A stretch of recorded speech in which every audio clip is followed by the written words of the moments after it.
On February 17th, 1943, near Farana, Tunisia, the war fundamentally shifted. It wasn't a strategic breakthrough or a new secret weapon. It happened when advancing German forces captured an immense American supply depot during the opening phases of the Battle of Kasserine Pass. What they found inside those sprawling rows of wooden crates terrified German commanders more than any tank division. The depot stretched across acres. Every crate was stamped with American military markings. Inside, starved German soldiers found mountains of food, more supplies than an entire German division would see in months. They tore open boxes with desperate hands. They found fuel drums, medical supplies, ammunition, and spare parts. But it was the food that shattered their reality. Among the supplies were countless boxes labeled Field Ration Type K.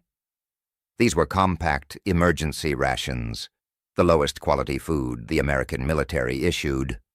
Yet each box contained 3 full meals, breakfast, dinner, and supper, packing 2,830 calories a day.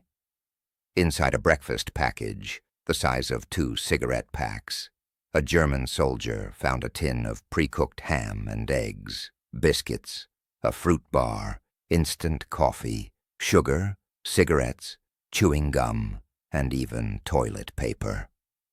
This was American emergency food, and it was vastly superior to anything the average German soldier had eaten in half a year. But the depot held more than just emergency rations. There were Type A fresh meats and vegetables, Type B canned goods, Type C individual meal cans. There was real coffee, tons of sugar, chocolate bars, canned fruit, condensed milk, and perhaps most absurdly to German eyes, ice cream mix. The Americans were shipping ingredients for luxury desserts to North Africa in the middle of a global war because they could. German officers watching their men gorge themselves realized they were staring at an unbridgeable chasm in capability. American soldiers in the field were consuming a minimum of 2,800 calories daily just from K rations. When field kitchens were operational, that number soared to between 3,400 and 4,100 calories a day. The contrast was brutal. Official German rations on paper called for around 3,600 calories. But by early 1943 in North Africa, paper allocations were fantasy. The reality on the ground was 1,500 to 1,800 calories on a good day, and often much less. Furthermore, those calories came from increasingly poor quality sources.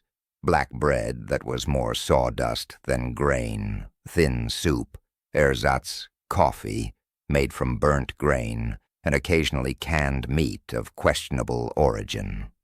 American rations were real meat, real fruit, real energy. German rations were substitutes and fillers scraped together from a system stretched beyond its breaking point. While the capture of tanks and fuel at Kasserine Pass was significant, the food made the lasting psychological impact. This disparity wasn't new. It had been building since the start. When German forces arrived in North Africa in 1941, their logistics were already strained, running a gauntlet of British attacks across the Mediterranean. Supplies that survived the crossing were dumped onto a non-existent transportation network. The single coastal road couldn't handle the volume. Trucks were scarce, distances were enormous, and the fuel needed just to move supplies forward ate into the deliveries. By late 1941, rations meant for 10 men were feeding 20. In the extreme desert heat, soldiers lost weight rapidly, energy levels plummeted, and illness skyrocketed. German medical records documented troops losing over 50 pounds within a year, not from combat, but from chronic, inadequate nutrition. The situation on the Eastern Front was even more catastrophic. Operation Barbarossa in June 1941 was planned as a short 3 to 4 month campaign. Logistics were designed accordingly, light and mobile. It was a fatal miscalculation. Soviet forces retreated, trading huge swathes of space for time, destroying infrastructure as they went. German supply lines stretched over vast distances of primitive roads that turned to impassable mud in the rain. Their rail system was incompatible, trucks broke down, and horses died by the thousands. By November 1941, German armies were deep inside Russia, and their logistics collapsed just as the brutal Russian winter arrived. Winter clothing sat in warehouses in Germany because there were no trains to move it. Ammunition and fuel took priority.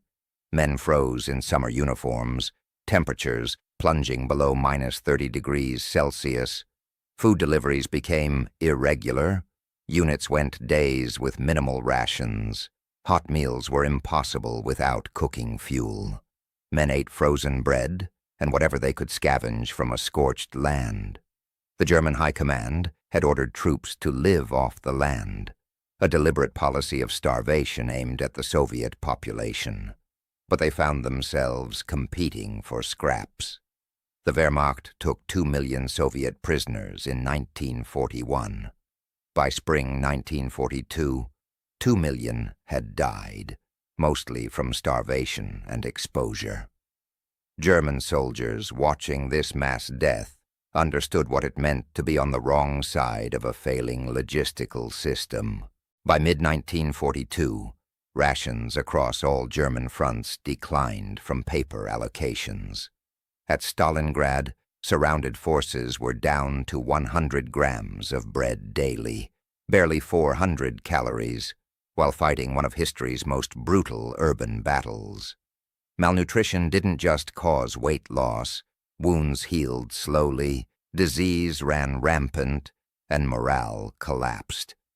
By 1944, bread was increasingly adulterated with sawdust, and coffee was a substitute of a substitute. Meanwhile, American soldiers ate well everywhere. Studies confirmed that across Europe, the Pacific, and North Africa, U.S. troops consistently consumed over 3,200 calories daily, even in combat. The American military treated food as a strategic priority. The Quartermaster Corps employed thousands, focused solely on feeding troops, building supply chains that moved food right alongside ammunition. Standardized mobile field kitchens could feed 200 men hot meals in 30 minutes. Ice cream became an official morale priority, with the Navy even building floating ice cream barges in the Pacific. It was a deliberate policy of maintaining morale through overwhelming abundance. The most profound irony of the war was experienced by German prisoners. By the war's end, over 400,000 German POWs were held in the United States. Under the Geneva Convention, they received the same rations as American soldiers, roughly 3,200 calories a day. The results were dramatic. Starved prisoners gained massive amounts of weight in captivity, some over 50 pounds. They wrote home describing food so abundant it felt sinful compared to what their families were eating in Germany. One young German soldier, captured in Normandy in 1944, recalled his first American meal. He couldn't believe the quantity of eggs, bread, real coffee, and fruit. He thought it was a mistake, a meal meant for several men. American guards assured him it was standard. He never forgot the sheer waste he witnessed, a testament to a capability his own nation couldn't dream of. This logistical superiority extended to everything. The U.S. produced 2.6 million standardized trucks. Germany produced just over 300,000 hodgepodge vehicles that were a nightmare to maintain. American doctrine assumed abundance and redundancy, stockpiles upon stockpiles. German doctrine assumed scarcity and improvisation, relying on capturing enemy supplies. This worked in short campaigns like France, but failed catastrophically in extended wars like Russia. By late 1944, German desperation was evident in their strategic planning. Operations were designed around the absolute necessity of seizing enemy fuel and food. The Battle of the Bulge in December 1944 demonstrated this failure completely. Hitler's massive armored offensive launched with only a fraction of the necessary fuel. The plan explicitly required capturing American fuel depots along the route. Spearhead units knew before they started that they couldn't reach their objectives without American gas. They came within 1,000 feet of a massive depot holding millions of gallons, only to fail. By day 4, German tank units ran dry, their objectives visible but unreachable. The offensive collapsed. They had gambled on capturing supplies from an enemy who destroyed them faster than anticipated.